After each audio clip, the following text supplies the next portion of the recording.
correct way to accept a person who is not interested. After you do this a few times, you will actually enjoy doing this, because it will mean something definitive to you also. It's not someone hanging out there undone. And the prospect will appreciate it too, because they can let go of it. I'll touch on this a little bit more in follow-up. All right, so let me give you the lines I use. Sue, I enjoy talking with you. I understand that you're not interested based on whatever they said. Now, in some situations, you can ask to stay in touch with them. It really just depends on the situation. Here's what you say when you feel it is appropriate. Sue, in case your situation changes, can I stay in touch? Not bug you, but maybe send you an email in a month or so, and then get their response. What is your email address? Let me repeat that back to you, and then do so. All right, Sue, have a wonderful evening. I look forward to working with you in the future if your situation changes. Bye-bye. Sometimes it doesn't come to that nice of an ending. If you feel you've upset your prospect, I recommend you say something like this. Sue, I'm sorry I've upset you. That was not my intent. In fact, it was just the opposite. I wanted to help. It's probably best we drop the discussion. End the call or make small talk and end in an upbeat mood. Now, the final thing I want to discuss with you on the subject of questions and objections is what I call the disaster call. I hope you never need the contents of what I'm about to say, but I want you to know how to deal with a disaster call if it ever happens. What is a disaster call? Well, when you say something and the person goes nuclear on you. Most often it occurs because someone's bad experience with MLM. Here, you're not trying to salvage the prospect signing up with you. You're trying to salvage the relationship. Step 1. Validate everything they say. Do not interrupt them or disagree with them no matter how ridiculous their statements, even if they're attacking you. Your response should sound something like this. I understand. I completely understand. I can see how that would upset you. Oh my, that's terrible. I can see that experience left a bad taste in your mouth. If they keep going, you keep going, with increased intensity. Oh, yuck! I can't believe that! Did you take a Tommy gun into the headquarters and shoot everyone? You really want to validate everything they say. Step 2, take the responsibility for upsetting them. Drop the discussion. I don't recommend you try to drop the discussion before they've vented, though. This is important for them. Here's an example of how to apologize. I apologize for upsetting you with my excitement. I think it's best to just drop this discussion. I really wish you the very best, and again, I'm sorry I brought it up. Step 3, find simple things you can agree on. Like, how is the weather there? What are your kids into these days? How is your golf game? Did you watch the football game Saturday? Step 4, end the call on an upbeat mood. Do not ask to stay in touch with them on the subject. If you get off the call in an upbeat mood, you have greatly succeeded and should be very happy with the outcome. Again, I hope you don't have to use that, but I've had to deal with it a couple of times and wanted you to know how to handle it if it ever appears on your radar. That concludes the questions and objections section of the inviting formula. Now let's move to close to action. Part 5 of the inviting formula is close to action. The conclusion of the phone call is called close to action. Optimally, the end of the phone call comes immediately following the invite. If there are questions and objections that interrupt the close to action, handle the question or objection and then move immediately back to the close to action. The close to action step's purpose is to conclude or complete what is currently being said or done and then put it into existence. Put what into existence? Your prospect's needs, wants, and don't wants.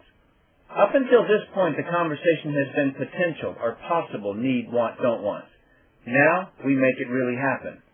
What we have to do is create agreeable steps to move the prospect towards what they've stated they need, want, or don't want, and conclude the conversation. If you just think about it, two people talk about doing something. For that to actually happen, meaning for it to really happen, you have to actually do something.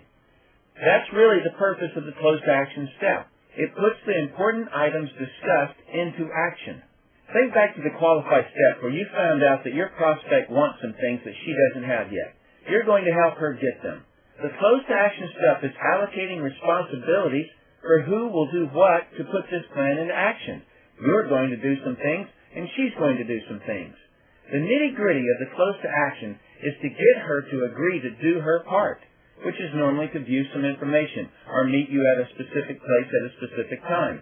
All of this you do for the purpose of getting her closer to what she says she wants. If she wants to send her parents on a month-long anniversary cruise, then we need to do some things that will get her mom and dad on the boat. In allocating these responsibilities, you need to be as specific as possible without being neurotic, of course. Something like this. All right, let's make this happen. You're going to check on the availability and price of 3 cruise ships. I'm going to send you this online movie in an email just as soon as we hang up. You're going to watch it, then we'll plan to talk again tomorrow. You good with that plan? So all I did was conclude, verbalize the plan, and got her agreement. One more step we need to do on the close to action step is to plan the next time we will talk. This is putting a complete by date and time. Let me pick back up at the end of that conversation and continue through the planning of the next time we will talk. I'm going to send you this online movie as soon as we hang up. You're going to watch it, and then we'll plan to talk again tomorrow. You good with all that? She replies, yes. Good. So what's a good time for us to talk tomorrow? She says, about this same time tomorrow. I say, good. 7:30 works for me also. Then I ask, you'll have had time to watch the video by then, right? Yeah, I'll watch it as soon as we get off the phone. To that I say, excellent. Then I'll talk to you at 7:30 tomorrow, and we hang up. That last step is to narrow down the time we'll talk so that it's an appointment. See, whatever one wants to create, a great marriage, a great son, a great table if you're a woodworker, or a perfect lawn, or a great networker, requires that you create a plan and work the plan. You continually put into the future your plan towards creating that thing which you desire. And you are the teammate that is going to help this prospect create this thing which they desire and has not been able to create yet. The way to accomplish this is to create a plan, give them the first part of the plan, have them agree to it, and then do it. Then give them more of the plan, have them agree to it, and do it. And then give them more of the plan until they have this thing they want. That's what you do as a professional networker. All right. Obviously, the specific responsibilities that need to be divided will depend on whether you're sending something to them in the mail, email, or meeting them in person, or having them join a conference call. Basically, you're going to send them something. So you'll need to get any information from them you need to do that. They are going to view something, so you will need to clear out anything that prevents that. So if they don't have a computer, you don't send them the online movie. You send them the VHS video or the DVD. You get the picture? I'm going to run down a list of things, not that I expect you to remember them, but a way of deepening your understanding about what the close-to-action step is supposed to accomplish.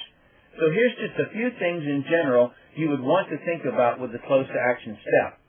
If you're sending them something via email, you obviously will need their email address. In addition, you may want to ask them if they need to whitelist your email address.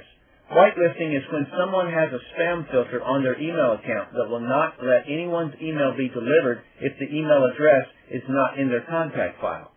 To put someone on your whitelist, one simply goes into their email spam filter and enters the email address of the person they wish to approve. Then they can receive email from them, which is you. Something else that's nice to do is tell your prospect when they should receive the movie, whether you're sending it VHS video, a DVD, or an online movie. Always give them an idea of when they can expect it. As you learned earlier, I like to get an idea of when they will watch the movie. I want their agreement to a follow-up date and time after they would have watched the movie. You need to know what phone number to use when you call him or her back. When meeting someone face-to-face, you'll need the location of the meeting place. Send them map and directions when required, the specific spot you will meet them, like at the front door or in the restaurant, where to park, dress code, any charges that may be associated, like parking, lunch, door costs, anything like that. Exchange cell phone numbers in case something changes and to ensure you can find each other. Here's an example. All right, I have your address, and I will send this VHS video out priority mail today, so you should receive it in 3 days or less. Today is Saturday, so you'll probably get it by Wednesday. But let's add a day in there for safe measure. Want to talk on Thursday? Would you have watched it by then? Prospect says, yeah, I would have watched it by then. Good. So when is a good time for us to talk on Thursday? About this same time, 2 p.m. That works for me as well. All right, I will call you Thursday at 2 p.m., and we'll discuss what you've learned from the movie. Is it a date? Yes. And is this the best number to reach you on Thursday? Yes, I'll be here all day. Okay, Sue, I look forward to talking to you Thursday at 2 p.m. Bye. Well, I'll tell you what. If I can get your address, I am going to send you a DVD. Do you have a DVD player? Yes. All right. What address would you like me to send this to? 561. All right. What's your last name, Catherine? Okay. With an E. All right.